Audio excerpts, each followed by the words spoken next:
Tēnā koutou katoa, everyone. Welcome to the 19th Annual Meeting of Ryman Healthcare as a listed company. My name is David Kerr, and I'm the Chair of your Board of Directors. Now, I notice quite a few of you are sitting well back, and I understand that that's what we often do in meetings, but I'd love you to feel free to come and join us closer if you've got the inclination so to do. Look, I'm delighted to see that we have a quorum present, and it's great to see good numbers of people here today, and a wonderful opportunity, of course, for us to meet up here at Possum Bourne Village in Pukekohe.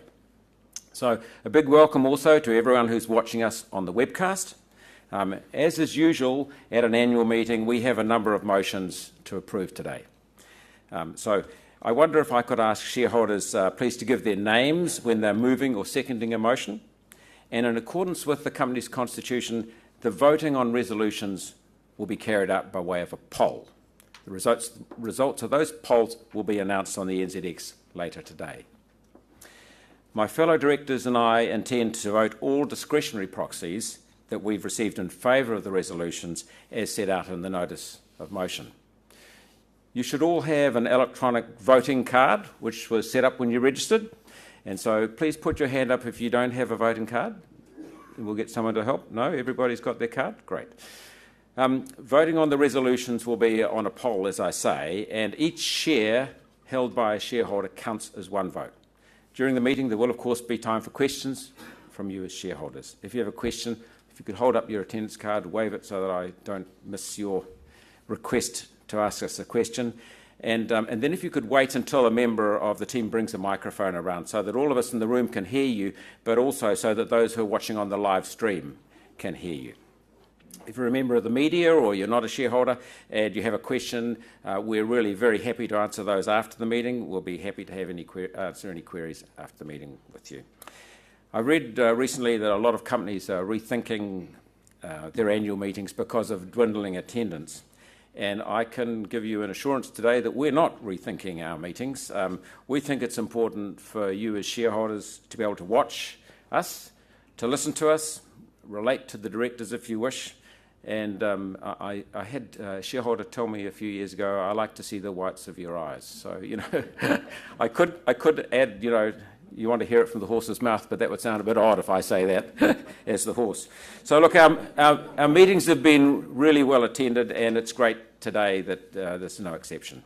So in addition to some delicious morning tea treats after the meeting, we're offering you a chance to tour the village and unusually to get your blood pressure checked by the Stroke Foundation. So the Foundation is our charity partner this year, and we've supported them by sponsoring the brand new stroke van, which you'll have seen outside. It's going to be touring the country.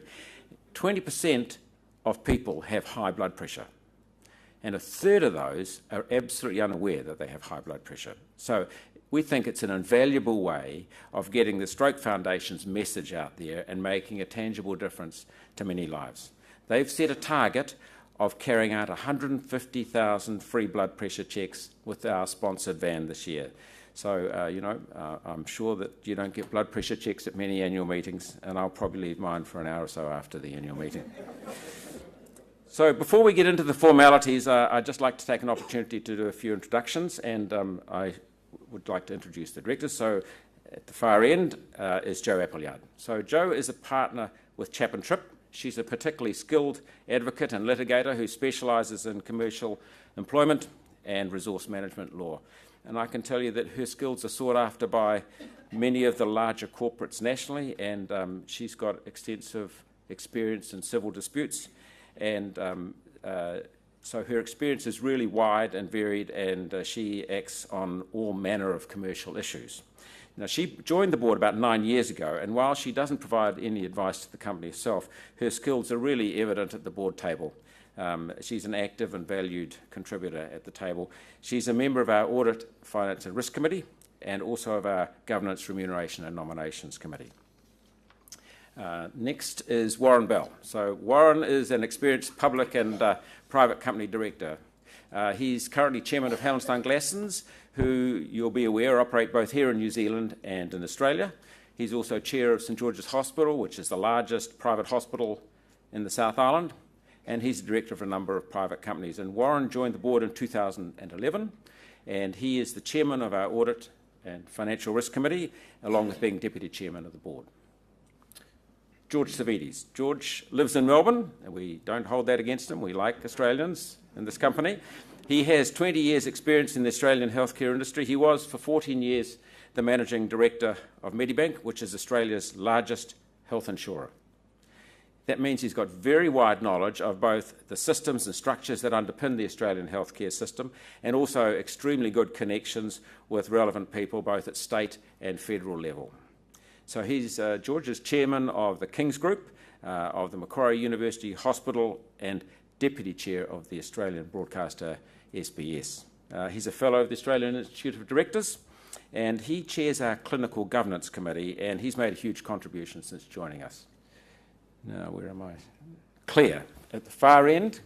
Claire Higgins is a professional director and consultant who's also got extensive board experience in both Australia and New Zealand. She has experience in senior management roles at BHP and One Steel. Claire is also based in Melbourne, and she's chair of REI Superannuation and Northwest Healthcare Property Management. She chairs our Health and Safety Committee, and she's made a wonderful contribution in that area. Industry experience such as with BHP and One Steel means that she's got a great feel for health and safety and all of its challenges. Now, not with us, but the other director is Jeff Cummings. Now, Jeff has rejoined the board following the retirement of Kevin Hickman, but owing to prior commitments, he's not able to be physically present, but he is with us on a phone line. And he spent, to his everlasting credit, pretty much a full board meeting on the end of a phone line yesterday, and I can assure you it didn't in any way inhibit his contributing. If you could have seen some of us all with our ears to the telephone, it was quite entertaining. Jeff has been a long-term supporter and shareholder in the company. He's an economist by trade, and he's had more than 30 years' experience as a chief executive, a director, an investor, and he served on, I think, around 25 corporate boards and companies. He's Canada-based, but he's a New Zealand citizen, and while he couldn't make it here today, he will, of course, be attending the overwhelming majority of our meetings in person. Of course, I also have Gordy McLeod, our Chief Executive, right with us, and you'll hear from Gordy in a short time, and Dave Bennett is our Chief Financial Officer as well. And maybe if I could just make a couple of welcomes. I see that Bruce Parks from the New Zealand Shareholders Association. Where's Bruce? Welcome, Bruce. Good to have the Shareholders Association here with us. And also Bill Rayner, sitting in the front here. Bill is the President of Great Power North Shore and the Northern Region. I think I've got that right. Northern Zone.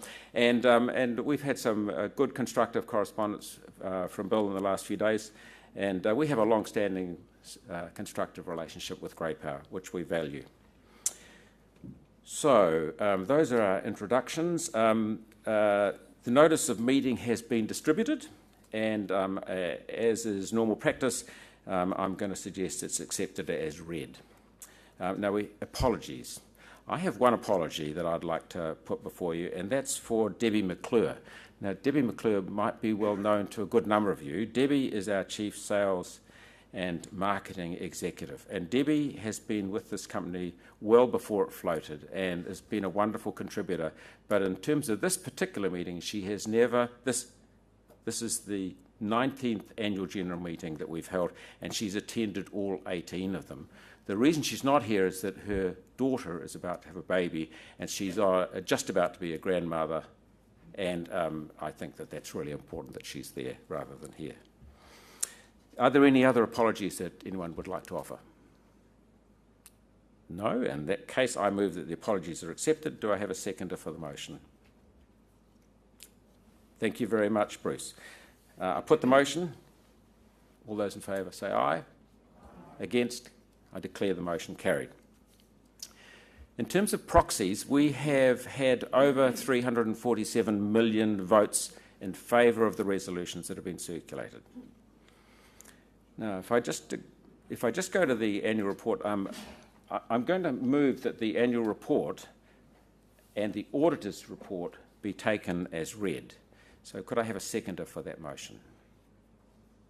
Thank you very much, Kerry. I'm going to put the motion. All those in favour, please say aye. Aye. Against? I declare the motion carried. So this is now a moment when I can relax and talk to you about the company a bit. So, look, firstly, I would like to thank the residents of Possum, Bourne for welcoming us into their home. It's very generous of them. Philip Hanson, where's Philip? I just can't see Philip. Right down the back. He's he's still working, I think, at making things right. Philip Hanson, our village manager, and the team have done a fantastic job with the village, which has been a runaway success, really, since it first opened a couple of years ago. We were really delighted to be able to name the village after one of Pukekohe's favourite sons, Possum, Bourne, and there was an opening night to remember in 2016 with a large number of rally cars making a lot of noise out in the courtyard there, and it was really quite something. Possum was a great leader. He was a ferociously competitive and determined man, and he was a man who inspired people to go above and beyond. But he was also incredibly loyal to his hometown of Pukekohe. And he was a man who had his foot to the floor quite clearly. And this village has followed in his footsteps, moving faster than we ever anticipated, to the point that we've had to extend it to keep pace with the demand. As Philip once suggested to us, the townhouses and apartments sold faster than tickets to an Adele concert. And Philip, the village looks great. You know, it's a tough time of year for the gardens to be looking as good as they are, so the team have done a great job. Piggy Bourne and the wider Bourne family have been great supporters of the village, and we've loved the opportunity to keep such an important legacy as Possum's legacy alive here. Fortunately, our residents haven't taken up Possum's driving style to heart, and I'm reliably advised that mostly they adhere to the 10 km/h speed limit. So I'd like to start by drawing your attention to our annual report, which has been prepared using what's described as the integrated reporting framework. This is really designed to demonstrate to you how we operate, what our strategy is, and what basically drives this company. It's no longer good enough for companies of our size to simply report on the numbers and what we did during the year. And I suggest that what it does is it sets out our story, it explains exactly how our model works, how we intend to grow using our resources in a sustainable manner, and continuing to have care at the heart of everything that we do. This is an important point. Over the years, Ryman has often been confused for being a property company. Indeed, I often get asked, aren't we just simply a property developer? But, you know, we are fundamentally a care company. We care for older people. We've been a care company since we started, and nothing has changed since then, apart from the size of the market in which we operate, of course, and the level of sophistication that we're able to offer. We know as a board that if we look after our residents and our staff, everything else will follow. The care we provide must be, in the words of Kevin Hickman, our co-founder, good enough for mum. That's our core value, and I believe really that is why we're successful. Our aim with this integrated annual report was to set that value out very clearly. It also, in the annual report, describes how we use not just our financial capital, but our human capital, our social capital, and our intellectual capital, so how we use all the capitals. We hope it reads as a good introduction to new investors and to existing investors so that everyone can understand exactly what we do and why we do it, and why we insist on taking a long-term view. That's because the ideal Ryman investor is a long-term holder, not a day trader. We've always taken a long-term view as a company, and that's because our promise to our residents is that we'll care for them for as long as they're with us. We have to take a long-term view. No ifs, no buts. We've had some incredibly positive feedback about the annual report, including from some of our most number-oriented investors who enjoyed it despite having to wait till page 11 to read any numbers and having to wait till page 94 to read the financials. So what I really want you to understand is that Ryman is about more than just the underlying profit and financials, and I think that that's evident in our annual report. So if you haven't already, give it a good read. We've got extra copies available at the back, and we'd welcome some feedback on that. So we were pleased to be able to report another solid year when we released our results to the market in May.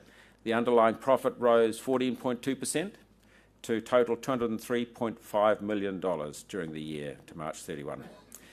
Valuation gains lifted the audited reported profit after tax, sometimes referred to as the IFRS profit, by 18.8% to $388.2 million, and the total assets grew to $5.8 billion. As shareholders, you'll have received a final dividend of 10.9 cents a share, which takes the total dividend for the year to 20.4 cents, an increase in line with the increase in the underlying profit, which has always been our way. Increased earnings at the existing villages drove the result, and our unique villages and high-quality care offering continue to be in very strong demand. We were delighted to be voted the most trusted brand in New Zealand in aged care and retirement village sector for the 4th time this year. I think it recognises all the work that our staff have done and continue to do to improve the life of our residents. That's why we have a big focus on improving the lives of our staff, because we are acutely aware that if we don't have happy staff, we won't have happy residents. So our thinking about a year ago was that the government's pay equity settlement had made a big difference for our caregivers. And there's no doubt that it did, and it was well deserved, of course. In the last 12 months, we spent a lot of time talking with staff and listened to their views more so than ever before. And I'm delighted to say that we have increased the remuneration for all our staff, and they have been overwhelmingly supportive of that. Our more than 500 experienced nurses have had an average pay increase of 22% since last April, and other village staff have also enjoyed significant increases. Now, this reset is likely to cost an additional $5 million this financial year and is over and above the 2% increase in government funding for aged care. This is an investment in people that we're happy to make. We think the increases are necessary to reward everyone fairly and to make sure that we remain competitive. The new rates of pay make us one of the highest payers in the industry. The village staff have also benefited from a doubling in their sick leave allowance, and the introduction of wellness days and weekend allowances for nurses have also been doubled, and we place a lot of emphasis on having full rosters. Of course, remuneration is just one part of the equation for staff. We also need to make sure we offer a safe place to work, that staff get great training opportunities, and that they have clear career pathways, and that Ryman is a great place to work in generally. As a company, we think that the number one challenge that we face is finding the right people. As you can see, we're right on the cusp of an enormous growth in the population aged over 75, growth that's going to stretch out for some decades. Whilst people are living longer, this longevity means that their health needs become more complicated. Diseases such as osteoarthritis, dementia, diabetes, macular degeneration all take their toll. Social isolation and depression are big issues for older people. I was amazed recently to read that in the UK, for example, there are more than 1 million people over the age of 65 who do not see anyone outside of their home from month to month. And in fact, I read just recently of a study that the Harvard Medical School have undertaken, and they've got 750 individuals that they have followed now for 75 years. And you'll excuse the diversion, I found it fascinating. What they did was half the people were university graduate sort of people, and the other half of the people, 375, were people who were deemed disadvantaged, and they've followed them every year for 75 years. And there's about 60 left, and they're all in their 90s, and they've followed them and closely interviewed them and spent a lot of time studying them. And in terms of staying healthy and happy, apart from the genetic things that we all cannot change, the strongest correlation for staying healthy and happy is to have a strong relationship with another person or other people. So isolation and loneliness are toxic to our health. You know, relationships are much better than pills. Talking is better than a TV screen. So that's why I suggest that villages like the one you're in today are a success. We offer group exercise, communal eating, wide range of social activities through our Engage program. So Possum, Bourne and all of our villages offer that range of activities with companionship and social activities that I think will support happiness and good health. I just wanted to take a moment of your time for a special acknowledgement today, and that's, you'll be aware that Kevin Hickman, who co-founded Ryman, Healthcare with John Ryder back in 1984, retired from the board in June. So we owe Kevin an enormous amount. I know he'll be on the webcast, and I'm not saying it because he's on the webcast. Ryman wouldn't be what it was today without his vision and his hard work over 34 years. If you haven't done it already, I'd suggest it's worthwhile reading the story in the annual report about Kevin's vision for Ryman in those early days and his insistence on our care being good enough for mum that laid the foundations for this very special company. His standards, his management style, his ethical approach, insisting always that the residents' needs be put first, are part of the DNA of the company. He and John were ahead of the curve, really, when you think about it, in developing a sustainable and fair business model that provides security for residents and shareholders. And they developed a continuum of care model that we think is second to none. Since 1984, we reckon Ryman have cared for around 30,000 residents, provided work for around 21,000 staff. They put everything they had into that company in the early days, and they've created a platform for a company with a market cap now in excess of $6 billion and assets of $5.8 billion. Over the years, we've had around 30,000 different shareholders on our register. We've paid out $690 million in dividends to shareholders, and they have enjoyed some pretty stellar capital returns. If you only bought shares 12 months ago, I think you'd be roughly 30% better off already today, which is pretty astonishing. So I'd like to thank Kevin on behalf of you all. Kev, thank you for your vision. I'm assuming you're on the webcast, and thank you for your passion and a happy retirement.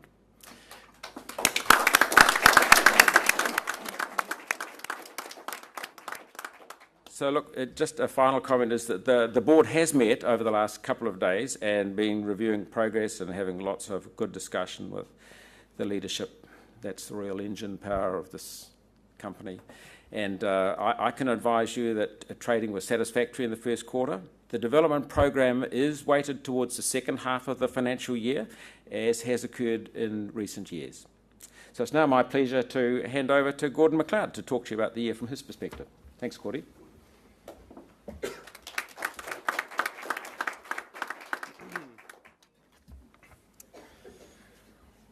Hello everybody. That's quite interesting because there's like a group at the front and then there's empty chairs and then there's another group at the back. Can you hear me okay at the back? Cool. David introduced the board and I thought I might just quickly, and I haven't told them this so they're going to hate this, introduce the senior executive team of Ryman who are here apart from Debbie.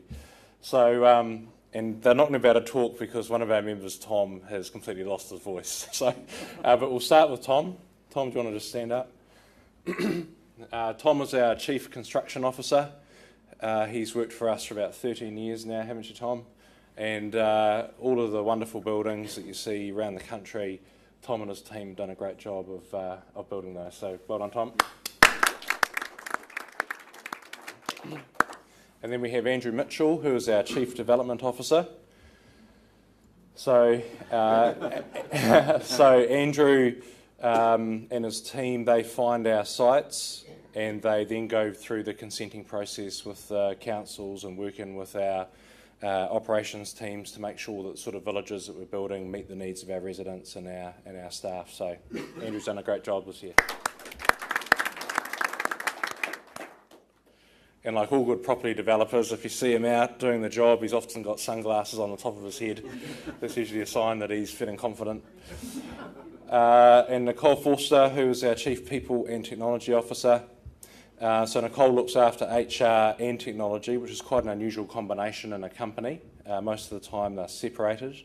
The reason why we do that is that what we find is so many technology things ultimately are only successful if people use them well. So that's why we combine the two. So well done, Nicole. And then we have Barbara Rain-Rose, who is our Chief Operations Officer. Barb has worked for Ryman for 25 years, so that's probably worth a round of applause on its own, isn't it? And Barb heads up all of the operations for the company, which means basically all of our 32 villages, how they run, the property management of them, the care, staff management, the training of nurses, the implementation of systems, the clinical quality, you name it. So it's a very wide scope role. And it requires having a mobile phone beside your bed 24/7, and along with her, other people, senior people that work with her. So it's a very big job in terms of responsibility, caring for a lot of vulnerable people. So we should just acknowledge that work. Thank you, Barb. And of course, Debbie, she'll be watching down the webcast. She's worked for us for 27 years. She's our Chief Sales and Marketing Officer. Has just been an incredible icon, like Barb has been for Ryman, has seen us grow from a very small company to what we are today. I think that there'd be very few people in Australasia or even globally who understand the retirement living needs of older people, and the way that she sort of trains and mentors her team is wonderful. So we should just acknowledge Debbie's work as well. And the other person in the team is Dave Bennett. He's our Chief Financial Officer. Dave has done a fantastic job stepping into that role. He's far better than the last CFO, in my opinion.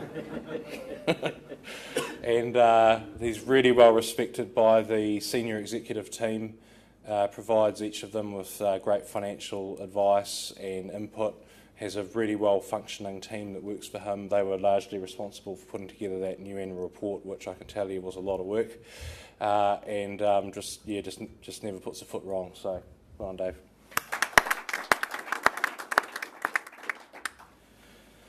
Rightio.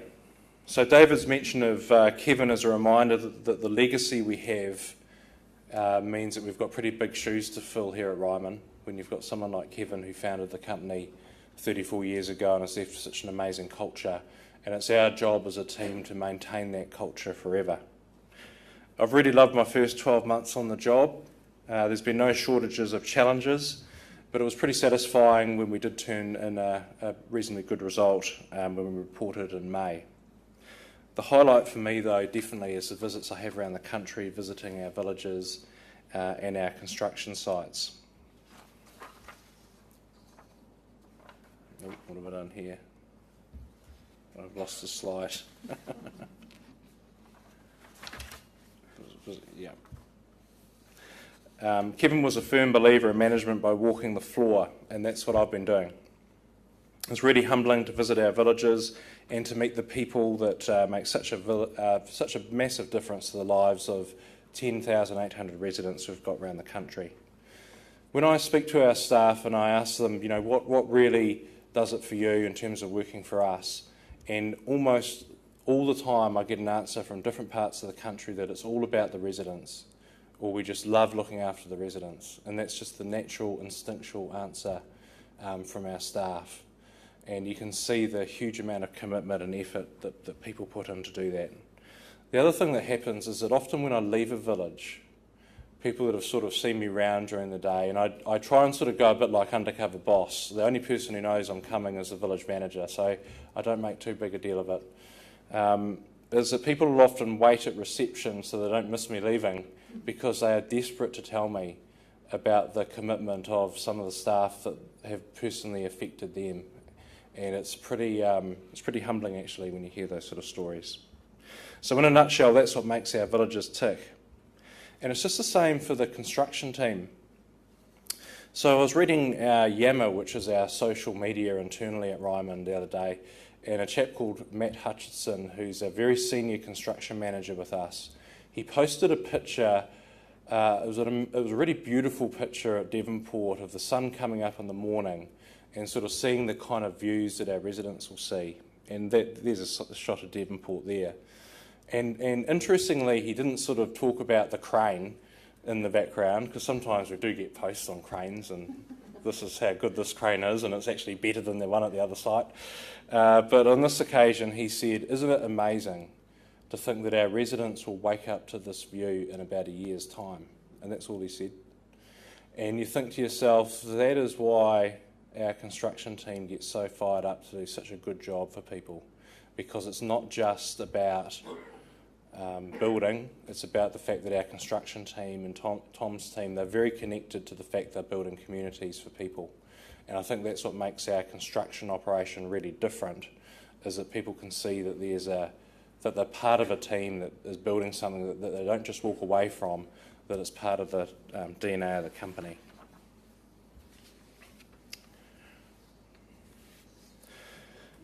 So when I look forward, I don't actually think that our growth will be constrained by either access to land or capital. Now, both those two things always represent a strong day-to-day challenge, but I believe that we'll always be able to find good sites. Andrew and the development team are great at what they do, how they do that, but they do, of course, tell me it's nearly impossible for the last 12 years, very difficult. But they're always able to do it. I actually think that the biggest constraint for our growth will be people, because we're a people business and we're big on culture. We're big on the fact that working for Ryman means something very different to working for anyone else. So getting the right people on board would always be our biggest challenge. And keeping people safe is our number one priority. And we had our first fatality in our history when we lost a young man, Graham Rabbits, on one of our construction sites in January this year. I've got 2 children, and I can only begin to imagine what Graham's family have gone through and continue to go through. I've promised them that his death will not be in vain, and I'm in regular contact with Graham's family, particularly Graham's father, Selwyn. So despite the best efforts in the past and the things that we try and get right, when something like this happens, you do have to take a good hard look at everything that you do. And believe me, an event like this makes you seriously determined just to do better. As David mentioned, we've reset the pay of our staff, and in particular, the 517 nurses that work for us. We've also invested heavily in people development, and 288 of our leaders have taken part in the new LEAP development program, which we have put in place for the first time in the last 12 months. We've also sent a number of senior leaders to the London School of Economics to study leadership, and 50 senior leaders are also receiving individualised leadership coaching from external specialists as well. David has run through the headline numbers, but I wanted to now take you through some highlights of the year and then our expansion plans so you can see the level of momentum that we've built up.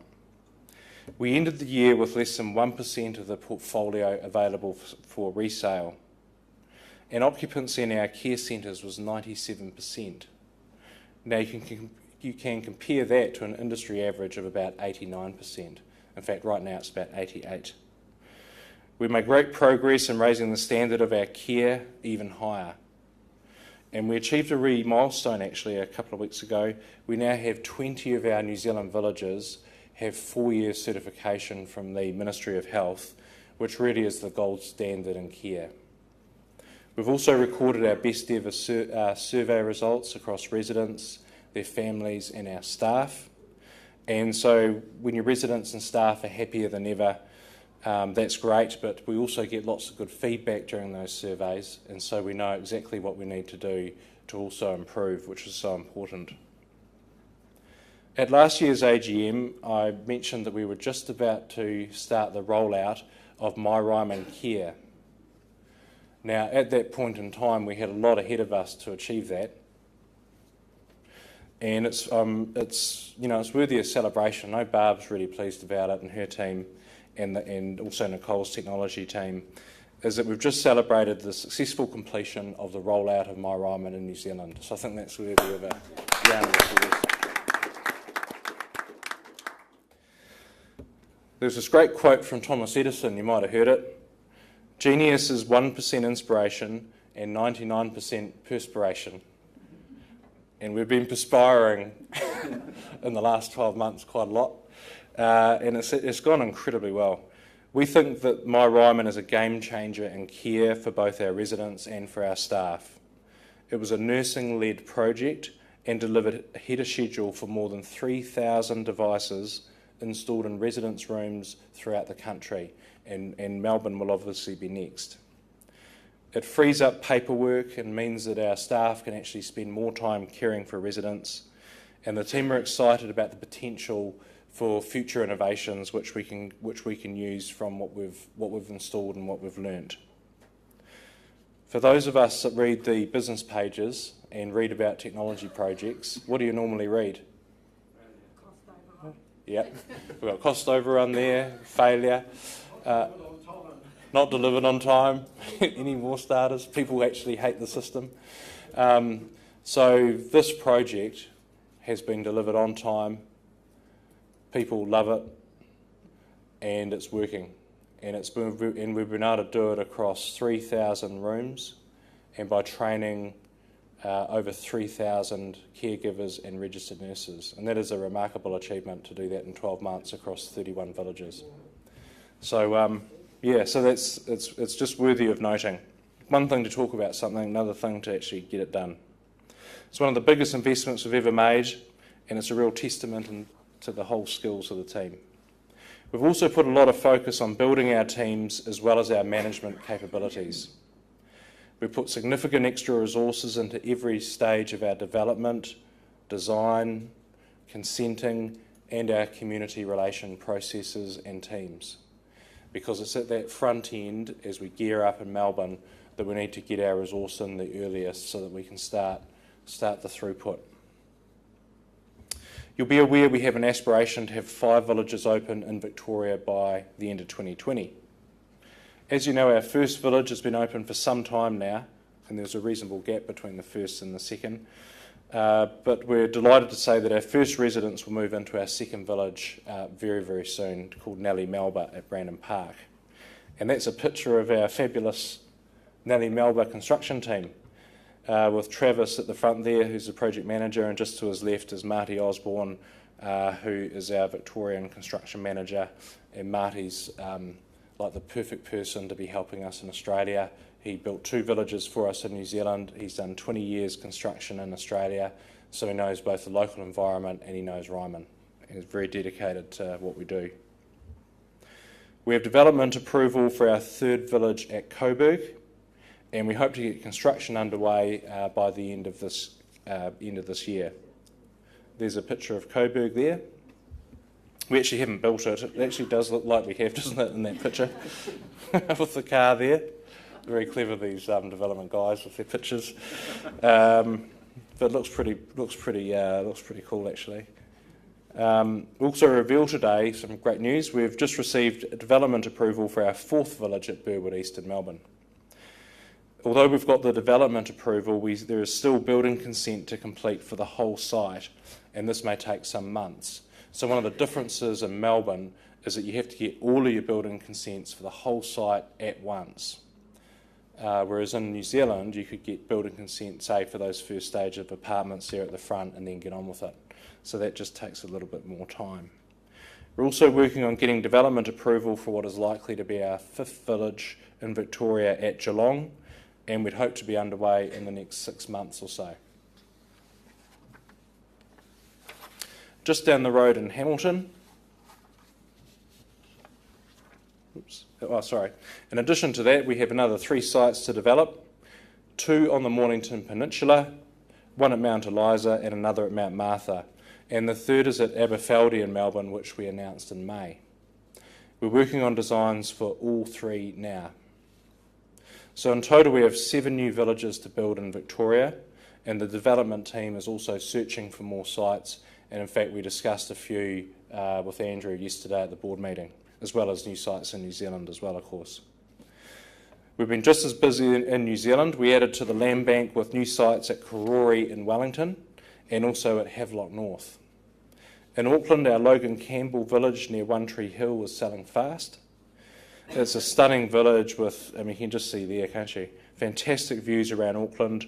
And we actually had a recent, an open day recently on a Sunday in about mid-June. It was about a week before our Ryman conference. And I remember seeing the sales advisors a few days later at the conference. We had over 700 people on that Sunday, on that one day. And one of the people had just come from a competitor retirement village open day just a couple of k's down the road. They had 3 people there.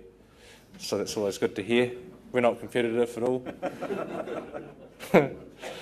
Our first residents arrived in March and the care centre is now open, and work is well underway in the final stage at the southern end of the site.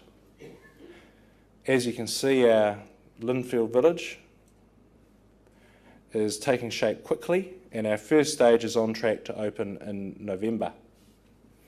Our Devonport village is also well underway. The first 2 buildings are taking shape, and the first residents should arrive in their new apartments by the end of the financial year.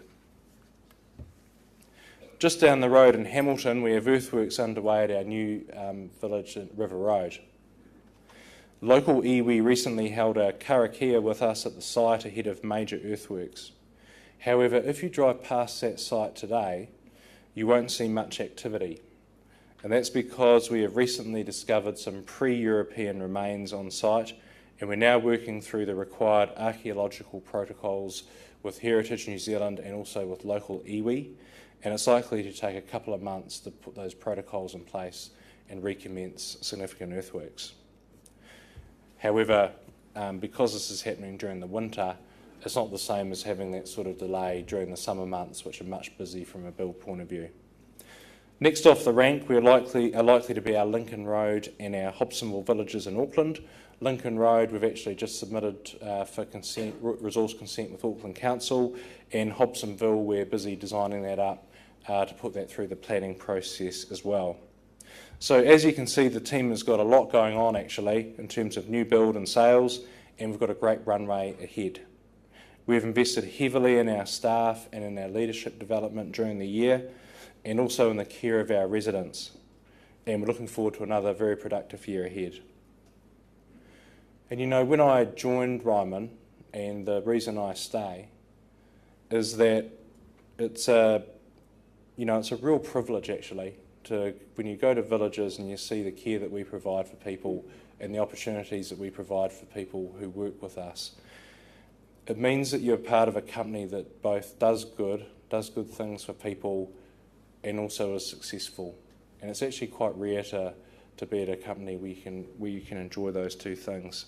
And I sort of think about the fact that we already positively influence the lives of thousands of people around the country, people that work with us and our residents, and people who serve us in other ways.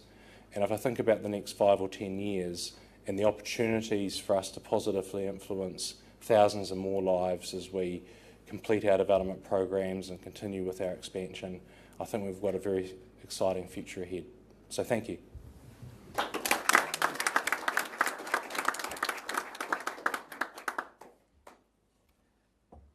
Great presentation. Thank you, Gordy. Thank you very much. One of the few privileges I have as chairman is that we have a low dais because I'm so short.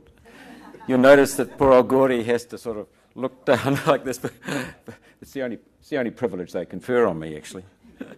So look, this is now a moment for any discussion and questions about the annual report or about how the business is going. If you would just like to raise your card, and we'll get a microphone to you.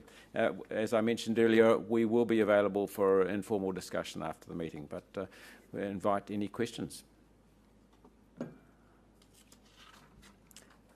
Sir. I'm Bruce Parks, I'm a shareholder and I'm the proxy holder for the Shareholder Association. Could the Chair of the Audit and Risk Committee please advise us of the major risks facing the company at the moment?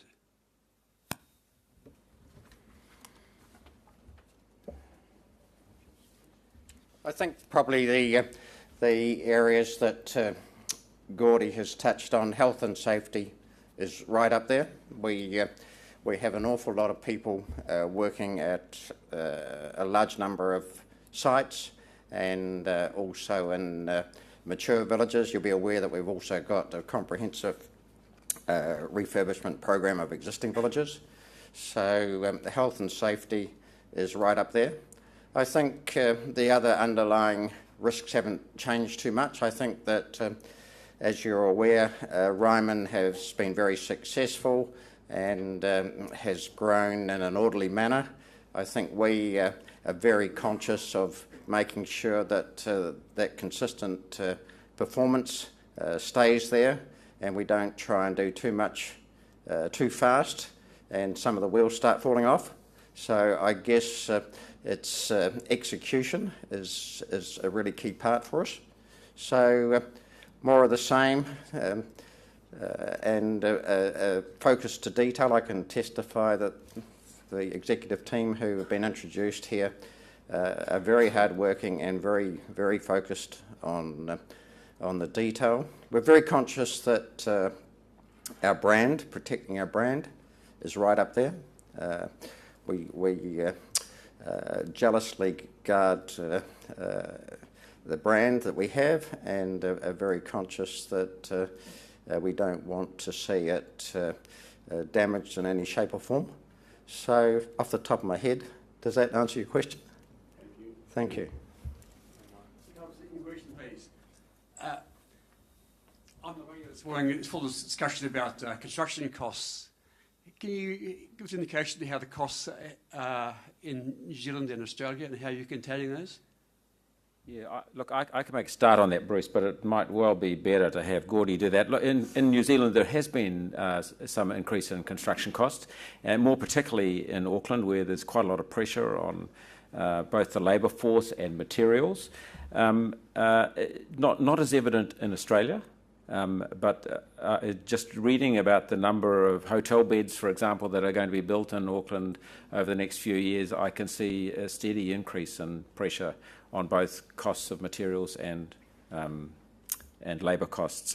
And one of the challenges we have is recruiting staff who will work at the standard that we expect in terms of the build, so that's a constant sort of pressure. But we have been very fortunate in that we have a loyal group of staff who follow us from village to village, and one of the advantages of building a number of sites in one particular city like this or like Victoria is that they will often move from village to village. But yes, some pressures. Gordy, do you want to sort of add anything to that? One of the things which, it's not just really a cost issue, Bruce, it's obviously that's a major factor. But perhaps underlying that is the fact that, unfortunately, in this country, back in the 90s, the apprenticeship schemes just fell away in construction. So when you look at sites, you don't necessarily see people who have got a really structured career coming through in construction. So one of the things that we are doing a lot of work on and introducing is reinvigorating the apprenticeship training schemes for Ryman people. Tom could contribute to this answer, but he actually can't talk, can you? But you can nod. Yes, he can nod that that's right.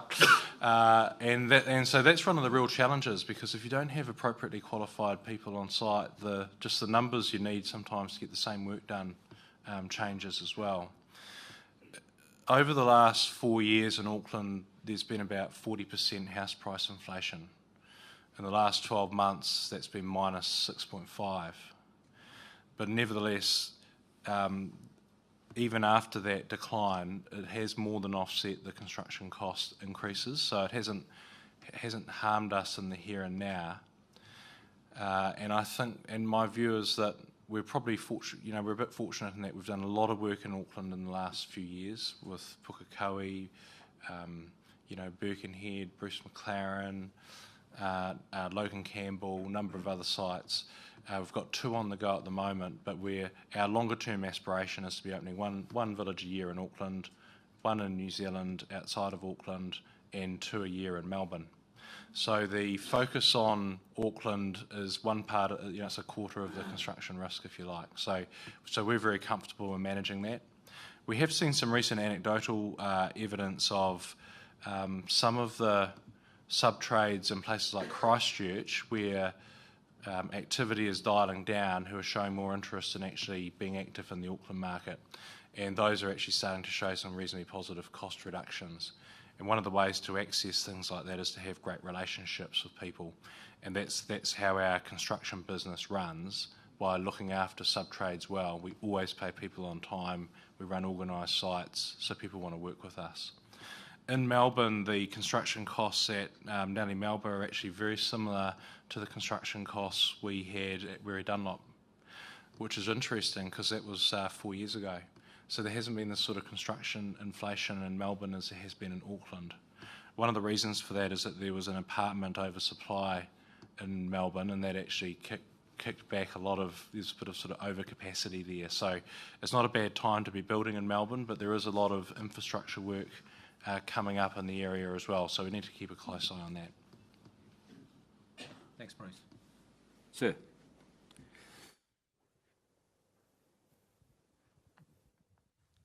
Richard Myers, shareholder.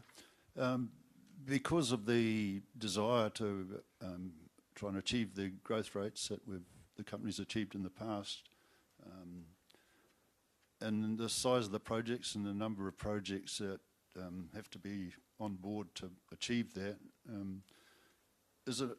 Would it be possible in the future to consider more returns to shareholders instead of ploughing the company funds into achieving that growth? And I heard the words during one of the addresses that it was reasonably good result. What did that mean? Thank you, Richard. Can you hear me? Yeah. Thank you, Richard. By reasonably good result, I think probably we're transmitting that we believe that the circa 15% increase in underlying profit is a reasonably good result.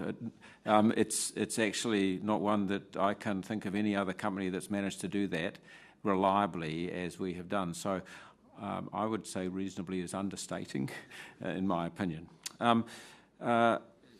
The first point you were making related to dividends and distribution to shareholders.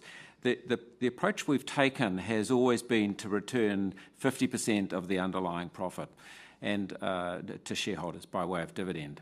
And the balance is, of course, retained to invest in new builds. If the dividend increases by 15% because the underlying profit increases by 15%, that is a steadily growing income stream. If we distribute more than 50%, it would mean that our bank debt would need to increase to continue to generate that 15% growth. So it's sort of it's that choice that we make, and we believe the most prudent thing is to provide a reliable, consistent dividend stream, and that's the 50% payout arrangement that we have. Look, I like your question. I think it's reasonable, and I think that our decision has been pretty much to be reliable and predictable, and that's what we try to be as a company.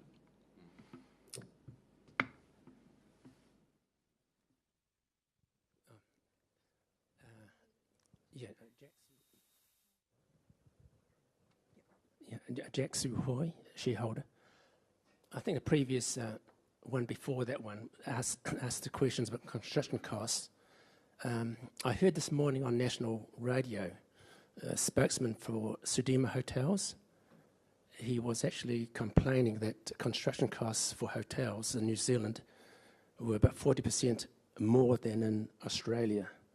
Just wonder if you could comment on that, please, in respect of your buildings in Melbourne versus New Zealand. The cost per square metre is actually a wee bit higher in Auckland than in Melbourne, but it's not of that sort of magnitude. So they might have very specific things for hotel requirements, which I'm not aware of, which push that up. The other thing that they may face is that they may well be using an external construction company. Now, I believe that external construction companies now would be extremely reluctant to commit to any sort of commercial project after some of the high-profile issues last year. Now, the only way to do that would be to fix price a job and add a very significant contingency into it. That might be as much as 15 to 20% of that 40%, because who should take the risk? The contractor would say that the person who wants to actually use the asset should take the risk and not the builder. So I think you'll find that more and more in construction relationships, and that's why I think it makes a lot of sense for us to build in-house, because we don't get exposed to different sort of contracting models like that. Lynn. Thank you. That's reassuring. So I have a second question. Given that you're starting to have a footprint in Melbourne, and you've explained your next 6 villages in Melbourne, is it the company's intention to increase building in Melbourne and Australia more so than in New Zealand? And for what reason? Is it more for profitability reasons, or perhaps no, if you could explain? Look, I'll make a start on that. Thanks, Jack. Good question. No, we don't see ourselves becoming overweighted in Australia. We just felt that there was no similar offering to the residents in Victoria, and that Victoria is very similar to New Zealand, that we found that their expectations of what they might have in a village are very similar to the New Zealand residents. Look, I think that we will. You have to recall that we have, 28 or 30 villages already here in New Zealand. We will continue to grow in New Zealand because there's a continuing demand. But we saw an opportunity in Melbourne, and I would see opportunity for a good many years in Victoria. And I think that the way in which the residents of Victoria have displayed interest in our offering would sort of support that view. And I think it creates quite nice diversification for our future growth to have half coming out of a market which we are very, very strong and well known in, and 50% from a market where we have a growing reputation and a very, very strong competitive advantage, arguably stronger than what we have in New Zealand around the Ryman offering that we have and the sort of terms that we can offer. So we see it as making sense that roughly 50% of our growth will be in Melbourne, and if you take over the next sort of 2 or 3 years beyond that, and the other 50% in New Zealand. And Jack, just by way of entertainment, I suppose, about a year or so ago, I conducted a tour of one of our villages in Christchurch from the Chief Health Minister from the Isle of Man. And he was desperate that we go and build a village on the Isle of Man. And we thought about it for about a nanosecond and decided against it. So there is interest all over the place, and I can say also that jurisdictions like Canada are very keen for us to. We're very studied and careful about our expansion rate and location, not the Isle of Man. Lynn, your question. Lynn Weber, shareholder. Firstly, I'm really, really pleased to hear staff are being paid more. I wouldn't mind if Ryman was regarded as the top payer. And, my mother was in Grace Joel, and I actually bought into Ryman in 2004, so I'm one of the very happy shareholders. Secondly, talking about the return to shareholders, the split between dividend and capital growth, Ryman isn't a dividend share, it's a capital growth share, and if people want more, just sell one of your shares. That's probably, I think people don't in New Zealand see it the way the American shares are, low dividend and in capital growth. Microsoft, for example, never paid dividends for many, many years, and people got the return through selling them. So I think, they're not unique items. You can sell some shares if you need funds. Another way is now we're over the $10 mark, and I appreciate there's no difference between a $20 note and two $10 notes. But have you thought again of a share price, a share split, because that's a way of locking in value. That's another point. And the last point is that when you're siting villages, do you give a lot of thought to rises in sea level, especially climate change and things like that, especially building near the coast, which does have nice views, but it does have sea. So those are my points. Good series of questions, thank you, Lynn. To answer the last one first, we do think about rises in sea level and the associated risks. So it is something that is part of the consideration when Andrew's team are looking at land. Delighted that you are as supportive of us increasing staff remuneration. This company has always, every single year, increased staff remuneration since its inception. And I think the stats that I heard from the union were that, is it 50% of staff in New Zealand did not get a pay increase over a period of 2 years. So large numbers of companies don't increase. We are committed to increasing. Our sort of general feeling, Lynn, is that we want to be the upper quartile payer. That's where we sort of would like ourselves to be positioned. I'm not sure. The share split, yes. So the reason to split the shares last time was because of the low level of liquidity in the shares in those days. The liquidity is pretty good these days, and so there's not the same driver. One can't help but notice that the trading on the market is thinner just in this last wee while, but I think liquidity would be the only driver for a share split, and so that's not currently something we're discussing.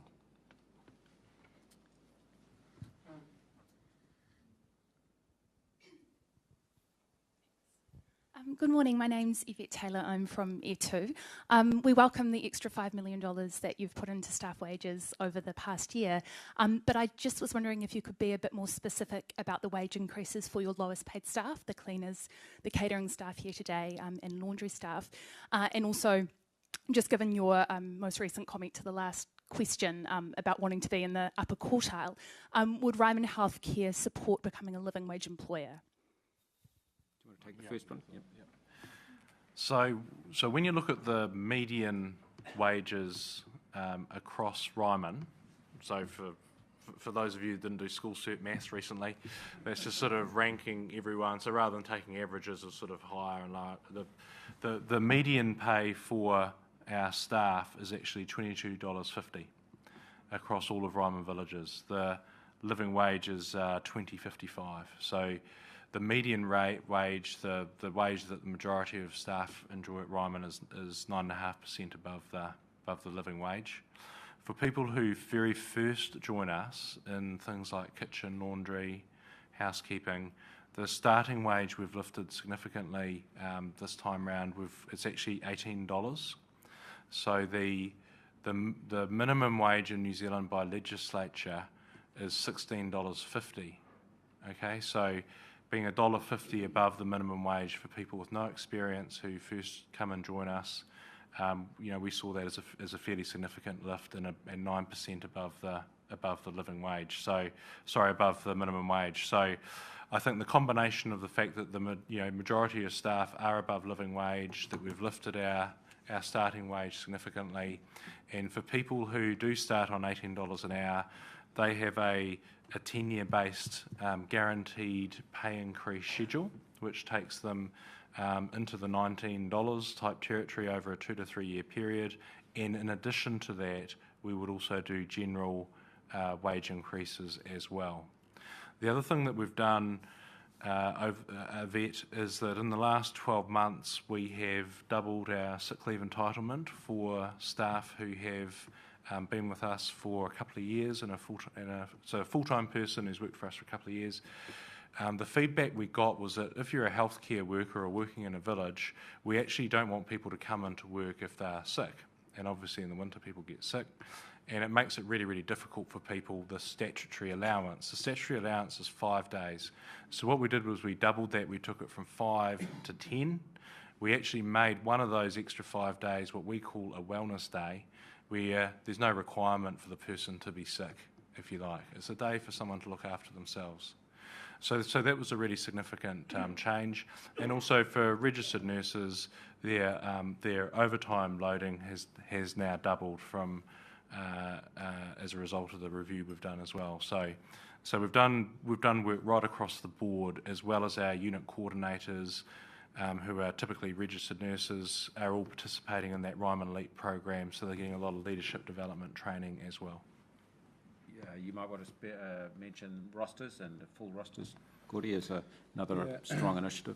Yeah, well, look, part of the work experience for someone is not just their pay, and E2 would agree with that.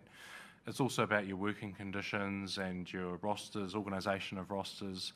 So we've done things like link our rosters to My Ryman Care, so that it's all part of the My Ryman system, so that people know and have great visibility on exactly when they're working. Very, very good tools to tell people about their shifts. We encourage and we set up systems where people know what hours they are working. It's not sort of these 0-hour things that you hear about. We try and give people permanent shifts so they have clarity. We're well staffed, and when I speak to people when I walk the floor and I speak to people who have worked for competitors, big competitors, I can't help myself but ask them, what are we like? What are we like in comparison? And what I hear in return is that they love working at a place where all the equipment they need is there, and we don't debate whether we need it or not. They love the fact that the rosters are full, and we want them to be full. We don't see it as a wage saving if someone doesn't turn up. We want it to be full all the time. And they like the fact that people get access to training and good uniforms and generally a good environment to work in addition to what we strive to do and pay as well. So, Thank you for the question. Is there another question?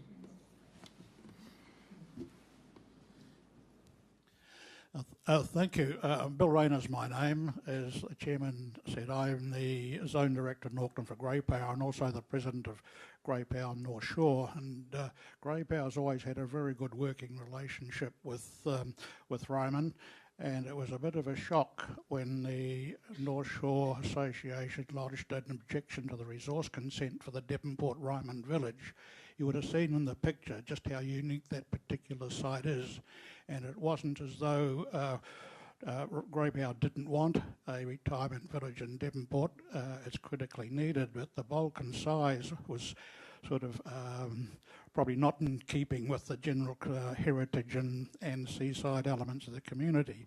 So coming out of that, we had a meeting with, I think it was Gordon and Debbie McClure, which established, as I understand it, a community relationship portfolio in Ryman, where certainly in Devonport, it's made a huge difference to the relationship with the community and the residents groups, and the people there are working extremely well. Not only just with the immediate construction site, but linking with the senior community and the Devonport community in general. And it's been very, very successful, and we'd like to thank Debbie for that. I'm just wondering, is that a unique thing, or is that extended through the whole sort of Ryman sort of structure now, that linkage with the community at the development stage is carried out? I appreciate once again that a lot of sites that probably wouldn't be the same issue it was in Devonport, but just wondering just how far it's gone through the structure. Great question, Bill. Look, we learnt a lot from the experience in Devonport, and we have now a formal part of our reporting, and a formal part of the business is entirely focused on community relations.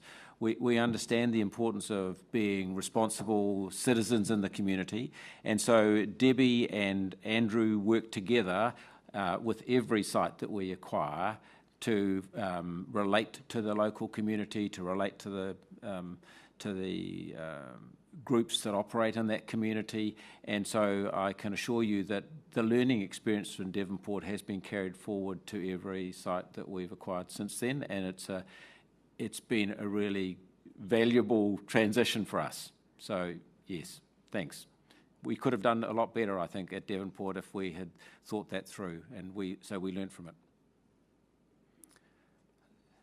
Question. Graham Lord, shareholder. Congratulations on another great year.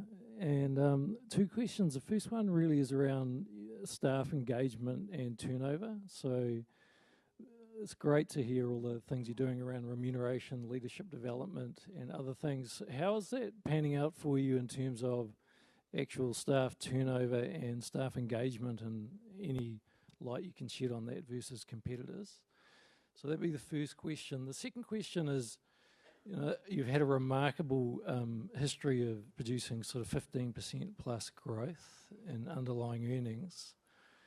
And how, if we had a period of, say, 5 to 10 years of no property price appreciation in New Zealand and Australia for that matter, how might that affect that on a going forward basis? Would you see a lower potential increase in your underlying earnings going forward as opposed to the 15% that everyone's been enjoying to date? Right, thanks very much for those questions. I've written them all down. I think I got them. So staff engagement, what we use a concept called Net Promoter Score for staff engagement. So we ask people a question from 0 to 10. How likely is it that you would recommend working for either the village or Ryman Healthcare to a friend or close family member? Because that's really the ultimate question, isn't it? You're in a job, and would you recommend it to a friend? Now, the way the Net Promoter Score works is that if people score a 9 or a 10, these are the people that are going to be your fans, and at a barbecue on a Saturday, they'll be saying, I work for Ryman, I love it, and almost trying to convince people to come along.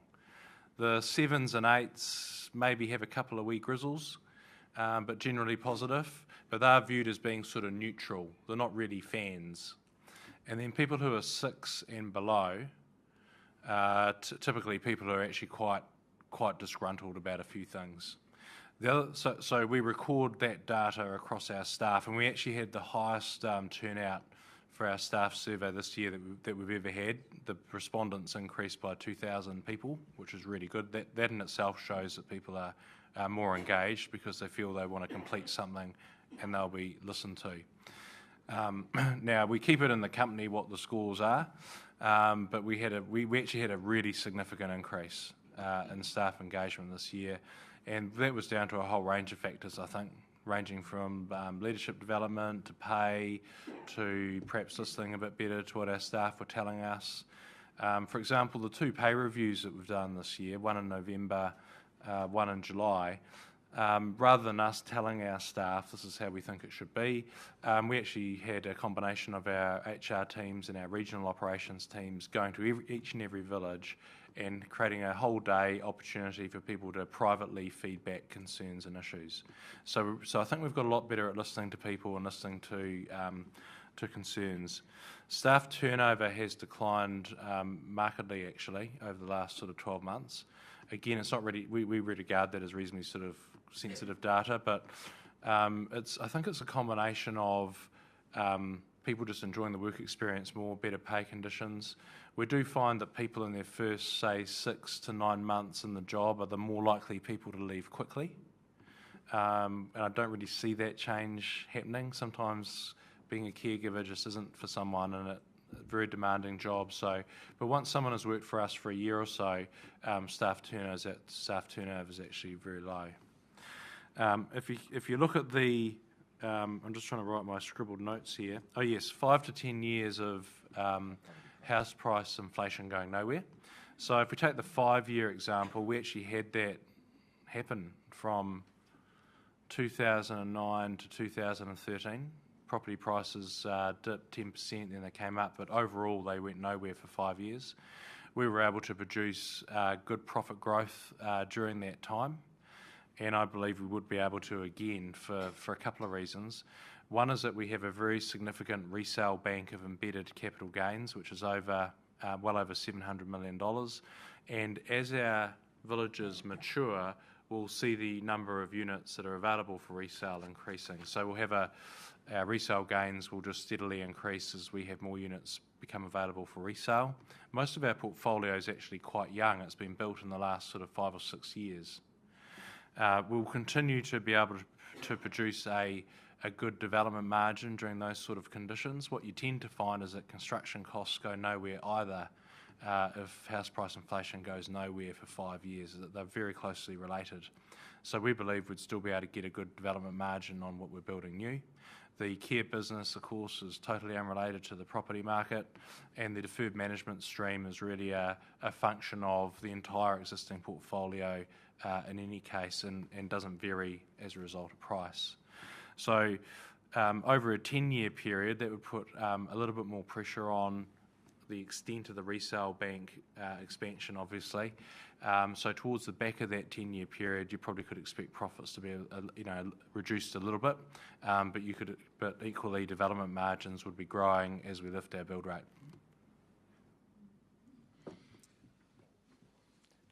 Very good. Thank you for those questions. That's been really good. I'm very grateful of it. So if I could just move to election of directors. So in accordance with the company's constitution and the NZX main board listing rule 3.3.6, Jeff Cumming, who has been appointed by the board, retires from office. And he's eligible to seek election, and Jeff has offered himself for election. And with my heart in my mouth, I'm going to see whether Jeff is on the line. Jeff, are you there? Yes, I am. Thank you very much, David. I am. Did you want to say anything further? Look, would you like to introduce yourself, Jeff? We have a wonderful photo of you here in your visitor role, but maybe if you could introduce yourself to the shareholders, that'd be great. Sure. Okay. Thank you very much, David. I'm a significant and long-term shareholder of Ryman Healthcare and have been involved with the company now for some 2 decades. Ryman, in my view, is one of the world's finest companies. Why do I say that? I say it for several reasons. First, because it provides superb care in a wonderful village setting for elderly persons, some of who can be quite vulnerable in their later years. It makes those later years healthier and does so for thousands and thousands of elderly New Zealanders and Australians. Secondly, it reduces the need for the government to fund and care for the elderly in hospitals. Thirdly, it provides excellent jobs for thousands of dedicated employees. Fourthly, it is a highly respected, honest company and is a key partner with hundreds of other companies. Historically, it has also been a wonderful investment for shareholders with both steadily rising dividends and superb long-term share price performance. It has been, I believe, the best performing company in the 21st century on the New Zealand Stock Exchange and is one of the finest and steadiest performing companies in the world over the past 2 decades. It is an ethical, balanced, soundly managed, and admirable company. For all of these reasons, I admire the company.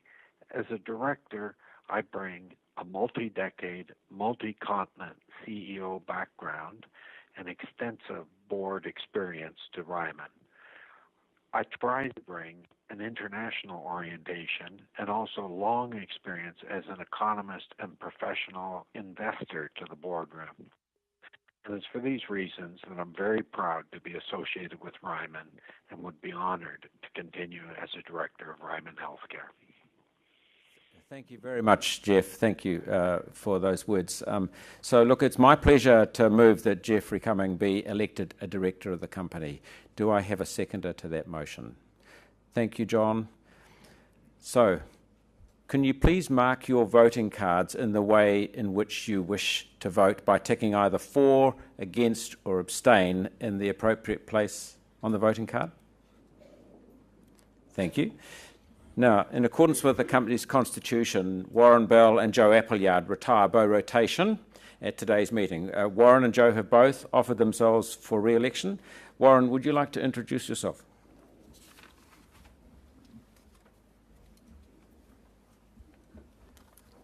Good morning, everybody. As David said, I'm Warren Bell. I joined the Ryman board in 2011 and have been the chair of the Audit and Risk Committee. By background, I'm a chartered accountant and in an earlier life was a partner with Deloitte out of the Christchurch office. As David mentioned, I have a couple of other roles which help some of the background vibes I get for the industry that Ryman's operate in. I am the chairman of a private hospital in Christchurch called St George's Hospital, which, as David said, is South Island's largest private hospital. It's a bit like your Mercy Ascot Hospital here in Auckland, very similar, and because we don't compete with one another, we actually talk to Mercy Ascot a lot and their team. The hospital has all the normal things you'd expect in that hospital: a cancer care unit, heart unit, orthopaedic general surgeons, eye surgeons, maternity units. So there's quite a lot of similar issues in terms of what we see at St George's Hospital that also we see at Ryman. So the issues around clinical governance, nursing staff, making sure that there's no brand damage. Private hospitals, a brand is equally important, very similar to Ryman's. So there's quite a lot of rub-off in terms of how those organisations work, and I see a lot of similarities there.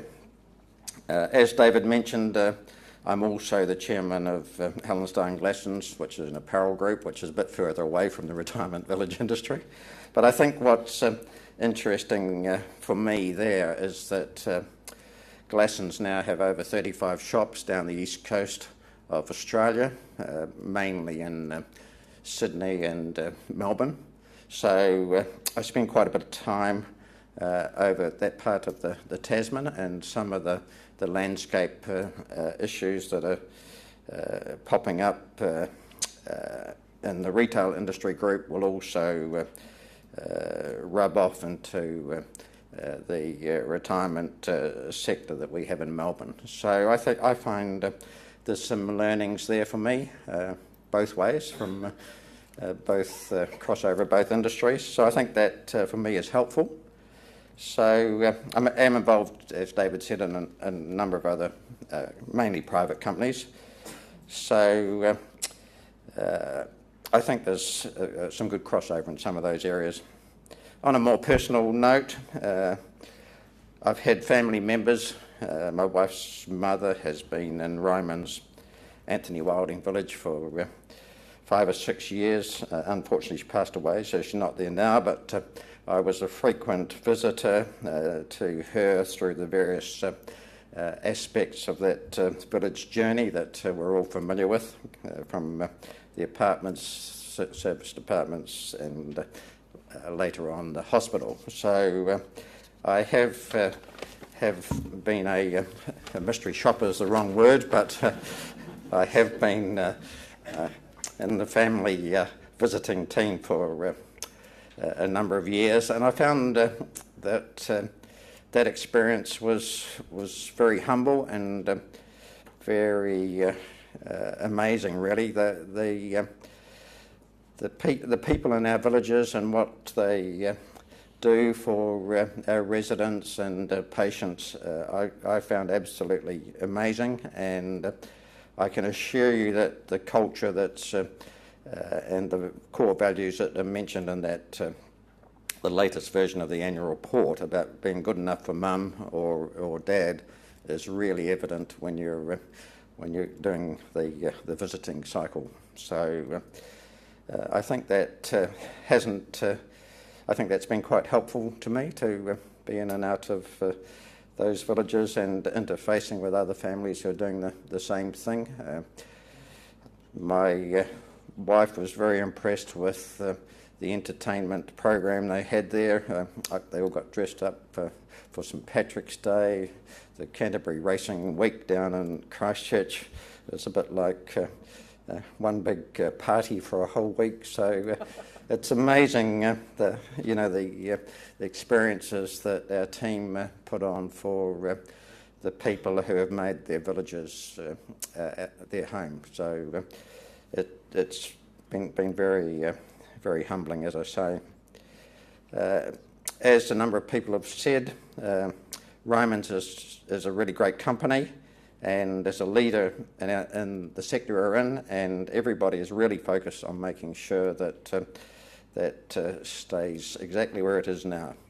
So as you've seen from the presentations from David and Gordy, it's been an amazing journey, but when you see what's in front of them, both in terms of the roadmap forward, both in Australia and New Zealand, there's an awful lot to be done, but it's a very exciting journey. So I've enjoyed contributing to that journey so far, and would be very honoured to continue that involvement if that's what shareholders saw fit. So thank you.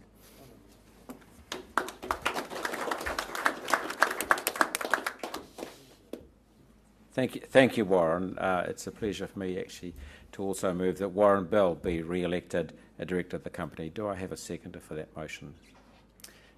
Thank you very much. So again, if you could just mark your voting cards either for, against or abstain, that would be much appreciated. And we would then, Joe, would you like to introduce yourself? Good morning, everybody. I thought perhaps that one of the qualities of a director might be my own health. So I took the opportunity, because the Stroke Foundation were here, to have my blood pressure tested this morning. I think it should have been compulsory for all of us standing for re-election, so I'd encourage you to do the same. I'm pleased to say that my blood pressure this morning is 122/82.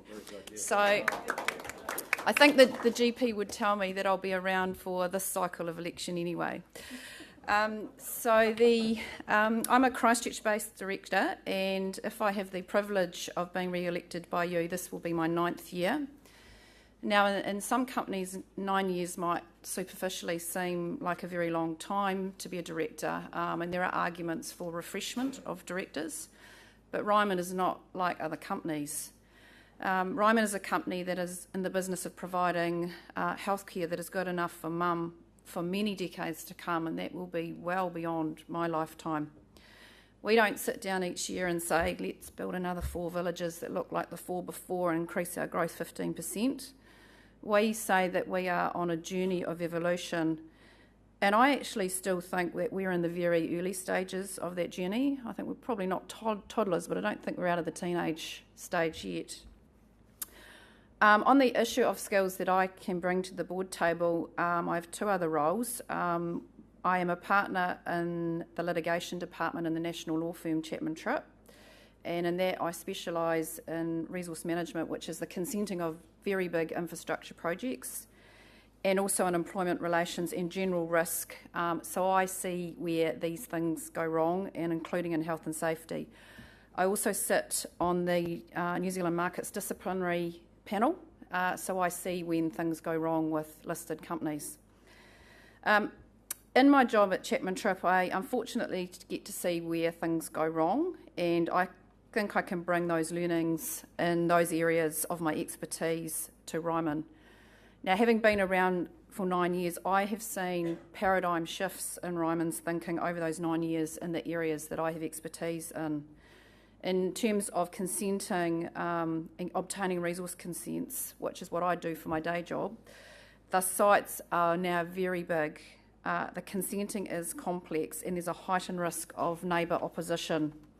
I loved your question about Devonport. Ryman now takes the view that in the communities where we arrive, and we arrive late, that the people that already live there will be our neighbours and possibly our residents for many decades to come.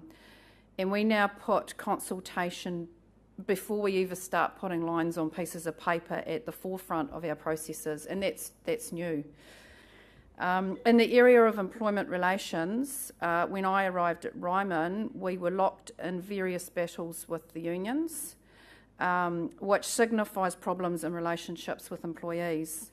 People and culture, and a trusting and collaborative relationship with our staff and encouraging leadership is now infused in every decision we make around the board table. Staff today are very clear of the Ryman culture and understand clearly what it is to be a Rymanian. Last but not least is our journey on health and safety, and that is one where we've had a confronting year and one in which we are still learning. The board met yesterday, and I think we probably spent about a third of that meeting dedicated to the issue of health and safety and what we need to do to make sure that everybody's mum and dad gets home safely every night to their families. That is a primary focus for the board, and that also infuses every decision we make. We will build slower and at more cost if that means we can do it safely. So I still had the same passion for this role that I had 9 years ago, and I would be delighted if you would re-elect me. Thank you. Thank you, Jo. So I now move that Jo Appleyard be re-elected a director of the company. Do I have a seconder? It's hard to know where to take the hand. I'll take Lynn from the very front row, thank you. So please, could you mark the voting cards in the way in which you wish to vote by marking either for, against or abstain as previously. So the next item on our agenda is the auditors. So I now move that the directors be authorised to fix the auditor's remuneration for the ensuing year. Do I have a seconder for that motion? Thank you, Kim. Again, for, against or abstain on your voting card, please. So I now move to the issue of directors' remuneration.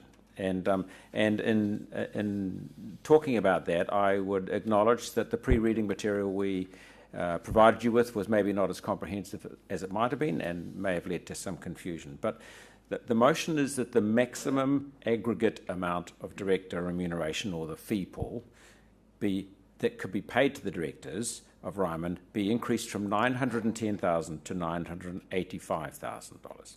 So that's a proposed increase of 8% overall. And the reason for this is fundamentally that it reflects the growth in the size of the business, the increased complexity that comes with operating across 2 different jurisdictions. The fees were last increased in 2016, and we've put on an overhead there the exact fees that are paid. And it's important just to note that the total pool was allocated for 7 directors, but we have actually been 6 directors, and so the pool hasn't been utilised for that reason. At this moment, we're actively in the process of seeking an additional director with a specific skill set that we think is really important, and that would take our numbers up to 7, and that would utilise the pool. So the actual amount that was paid last year was $827,000, not the $910,000. So do I have a seconder for that motion? Thank you, John Boscawen. Is there any discussion on the motion? Thank you. Look, if you could please mark the voting cards in the way that you wish to vote, by for, against or abstain, I would be grateful. Look, before I declare the meeting closed, I'd like to thank you for your support and for attending this meeting either in person or virtually. It has been a longer meeting than usual, and for that I apologise, but I really appreciate the interaction that we've had. We've always had a very supportive and loyal family of shareholders, and we appreciate your support. We'll be arranging tours of the village for those of you who'd like to have a look around the village, and you can have your free blood pressure check as you leave. So if you were going to have a tour, if you just gather at the reception desk. And finally, just a thanks again to Philip and the team for hosting us, and thank you also to the residents of Possum, Bourne. This is your home, and you've loaned it to us for an hour and a half, so thank you. Now declare the meeting closed. Thank you.